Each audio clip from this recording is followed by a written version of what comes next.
There's a company that just unveiled a new product they plan to produce that is a Centaur style robot. This was announced the day before the Aquarius full moon, which was illuminated by the Jupiter Cazimi. So, what does that mean and why is it significant astrologically? If we look at this chart, you'll notice that the sun is conjunct Jupiter in Leo. Now, Jupiter is the ruler of Sagittarius, represented by the Centaur. So, Jupiter is the planet that represents the Centaur. The sun in 5 degrees is the planet that represents a spotlight. It is a giant light shining the focus on Jupiter or shining a spotlight on this Centaur. Now, this Jupiter Cazimi or Jupiter conjunct the sun here fully illuminates this moon on the opposite side of the zodiac sign. It is the day before the full moon, right as the moon is approaching this Aquarius full moon.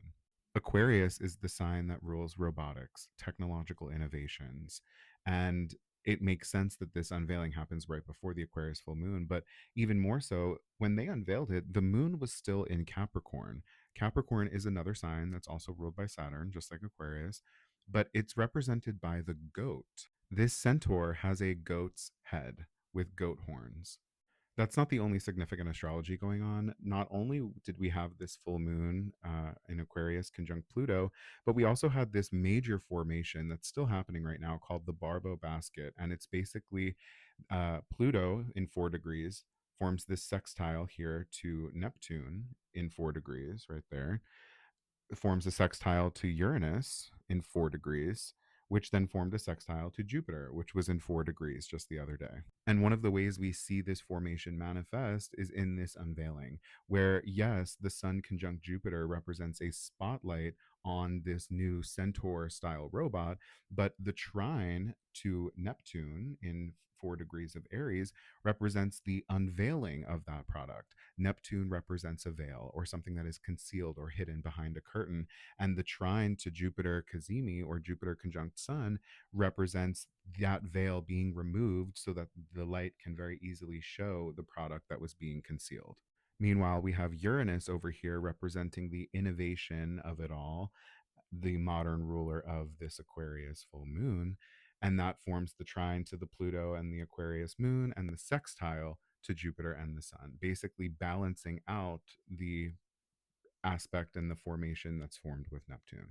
A perfect balance of unveiling creative visions that were once part of the imagination with actual technological advancements that allow us to turn those imaginations into reality. One more thing worth mentioning, you'll see this chainsaw right here. That is a modular tool attachment, meaning they can swap the chainsaw off for a drill or an axe or any other tool in minutes. And it is compact for transport, being able to fit in the back of a pickup truck bed. To me, the chainsaw or the weaponry or tools that this robot is holding are represented by Mars. Mars in Gemini right now, a mutable sign that talks about adaptability, being modular, being able to switch from a chainsaw to an axe. And while this square of Mars in Gemini to Venus in 20 degrees of Virgo, a perfect square, like the Cinderella placement. It's like somebody doing laborious, tedious work when really they shouldn't be. And I think that this Mars in Gemini squaring Venus in Virgo is going to help eliminate some of that tedious, grueling work that these wildfire firefighters have to endure and allow the robot to pick up some of the tough work. And that's one of the positive elements to this aspect.